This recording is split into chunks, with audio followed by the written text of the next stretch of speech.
Hey everyone, this is C.E. Moore with thechristianmanifesto.com. Recently, through a partnership with fearlessentertainment.net, I had a chance to sit down with the guys from 116 during their Man Up tour, their Man Up stop in Detroit specifically, after they just finished filming the video for the Man Up anthem, as well as just prior to their concert here in Detroit. So this is that interview, and I hope you guys enjoy. It's Calvin Moore coming to you live, Detroit, Michigan, sitting down with members of the 116 Clique. We're talking 116 now. Oh, it's just 116. Oh, do you want me to start over? You're not a clique anymore? It's P. Diddy. Cliques just feel too cliquish? Okay. All right. So I'm here with 116. I stand corrected.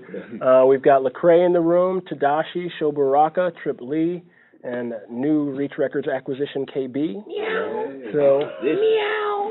That's how we roll. We use words like acquisition in Christian Manifesto interviews. Come on. But just finished the Man Up Detroit concert. You guys also filmed a live concert video here. Why don't we start off with that? You guys filmed the Man Up anthem video here in Detroit, and you chose to film a live video of your entire concert here in Detroit. Why did you guys choose this location for the video, and why did you guys choose to do a live video here? The economy needs it. Gotcha. Michigan economy does need it.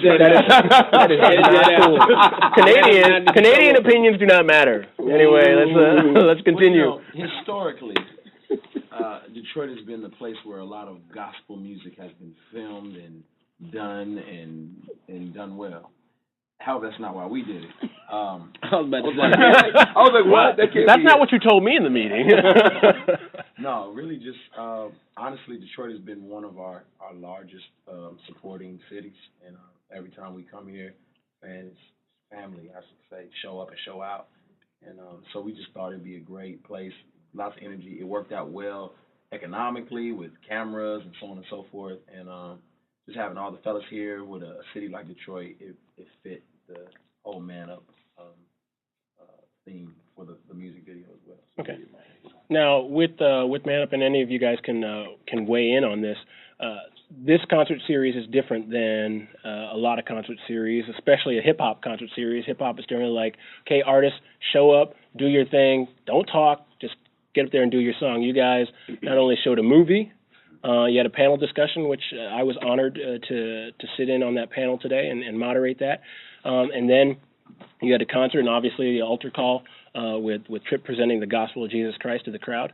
Why did you guys choose to do the Man Up concerts this way? Why choose to show the movie rather than just let that sit on the CD side of things, hope that somebody's watched it? Why did you choose to show it at your movies or at the concerts and then also have a talk back after?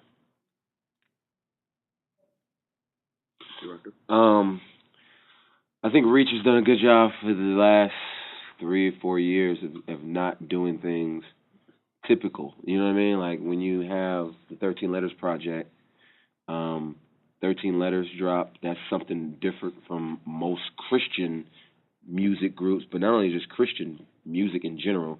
Then you have the Amped Red Revolution concert series that we did, which is different. And then we did the Unashamed tours and the Don't Waste Your Life tours. And I think Reach is always thinking through, like, how can we not only be progressive in our music, but also how can we be progressive in how we are reaching and engaging the people. And I think that's the genius in why the movement is continuing to grow strong. Great visionaries, great people. And so what you have here is an idea to create a film that, you know, can stand alone, but also package it with music that's going to be incredible, but also not getting away from the didactic explanation of what biblical manhood looks like. And so you get to get the people who are artsy, you get the people who are hip hop heads, but you also get to get the theologians and the people who love to just reason from the scriptures. And so that's what makes Reach. You know what I mean? Mm-hmm. You know, you have certain groups that do one thing excellent. You have other groups that do another thing excellent. I think Reach continues to strive to do all things well, and that's very commendable. Okay. So why manhood, though? I mean, you guys have done things like 13 Letters CD. I mean, you had obviously the first compilation that came out, and you did Amped and all these different types of things, and now we've got a very specific topic. We're not talking about looking at the 13 letters of Paul and each person taking one and going that way. We're looking at manhood. What does that look like? Why did you guys pick that particular topic to focus on? And also, I know that the CD is a soundtrack, but I was surprised when it came to me. I emailed the guy at Reachback, the contact I have there, and I said, it's only 7 tracks here. Did I only get half the album? Was there a glitch or something? He said, no, it's 7 tracks. It's 7 tracks.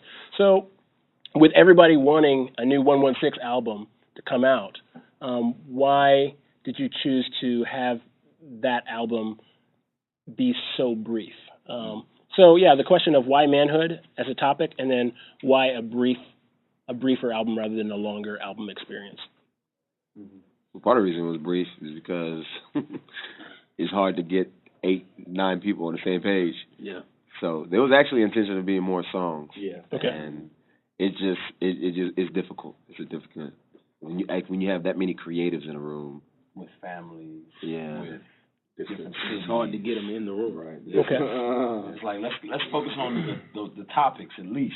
Okay. So everybody just kind of assumes that you're all geographically in the same room together all the time, but you're actually geographically dispersed around the United States. And we're not all single. You just jump up at the drop of a dime. Oh, Andy, you're single? Oh, yes. Yes. Ladies and gentlemen, guys. Andy is single. Hello. What was that? Hello, ladies. How are you? This is Andy Mineo, and I'm just letting you guys know that I'm single, guys. That's really show Baraka. Just so you know.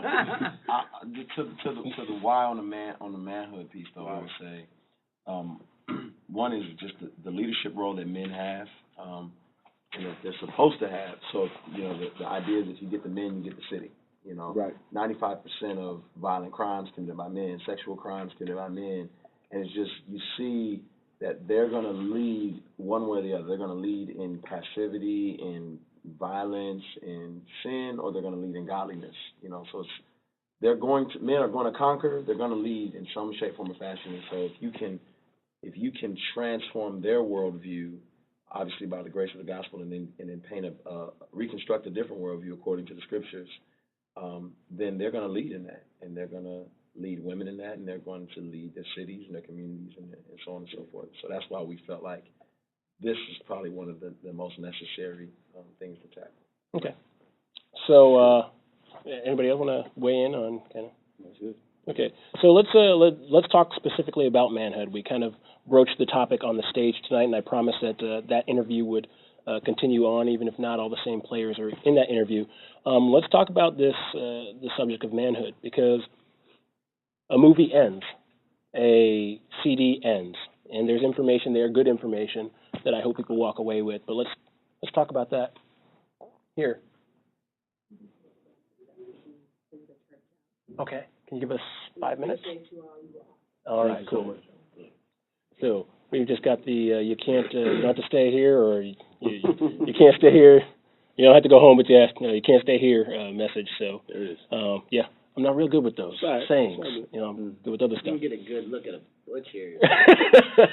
2 birds in this. There's a stone somewhere in this. Yes, another side of greenerness. Okay. You ever heard how you mock a brother makes you feel good? Sorry, that's what y'all were doing. Just wanted to call it out. Ooh. Jesus, Duke. I mean, just so he's Jesus, yeah. As he was saying. So let's talk about manhood real quick. We don't have a lot of time, unfortunately. Some thoughts on manhood and what it means to be a godly man. Well, first of all, I think that to kind of speak to the last question too as well, because it's just in my mind, that this is relative because it affects everybody everywhere. Because we are descendants of Adam, and when we look at the creation narrative, and we see when the fall takes place, God's first response to Adam wasn't about the fruit; it was you listen to your wife, right? So it's this like you reversed roles here. Like you let the serpent come in, speak to your wife all crazy. You said nothing and just let it happen. You did nothing. And the biggest failure was in your passivity and your lack to step up and say, I'm the spokesperson for the garden. I'm the protector, the provider of this garden. You just let all that go. And that was huge. So everybody that comes down from Adam is going to have that wrestle, right? So we inherited, and then we grew up in the urban setting. Most of us in the circle are fatherless or were fatherless or whatever. Most of us have lived out what it means to not be a man well, right? Okay.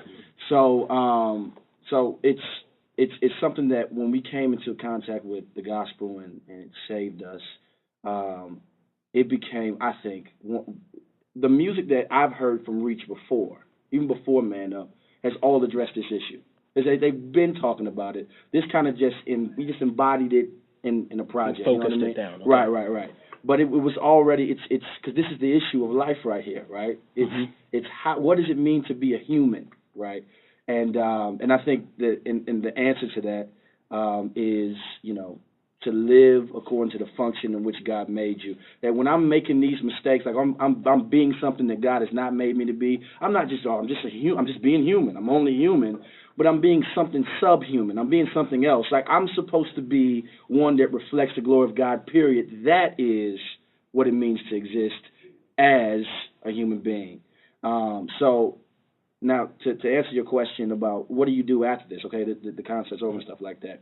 And I just always have said that that we are not examples of perfection. We didn't say we made it, like we made it, and be like us. We love our wives. We take care of our children. We're not saying that at all. But we do those things. But we're an example of direction. That this is a pursuit that will not be wrapped up until you're wrapped in your glorified body. You better preach. So yeah. Okay. So my challenge is to go after this full speed, just bringing your entire life under the authority of God, and that's what it means to be a man. Moreover, what it means to be a human at all. Okay, cool. I would love for this to go longer, but unfortunately, we need to honor the fact that they need to close down the building. So thank you guys so much for taking the time. Thank you. I received that. But thank you guys so much for taking time and the willingness after the concert, after you're out of breath, to sit down and just kind of answer some questions for us. So God bless you guys. Thank you. Thank you. No problem.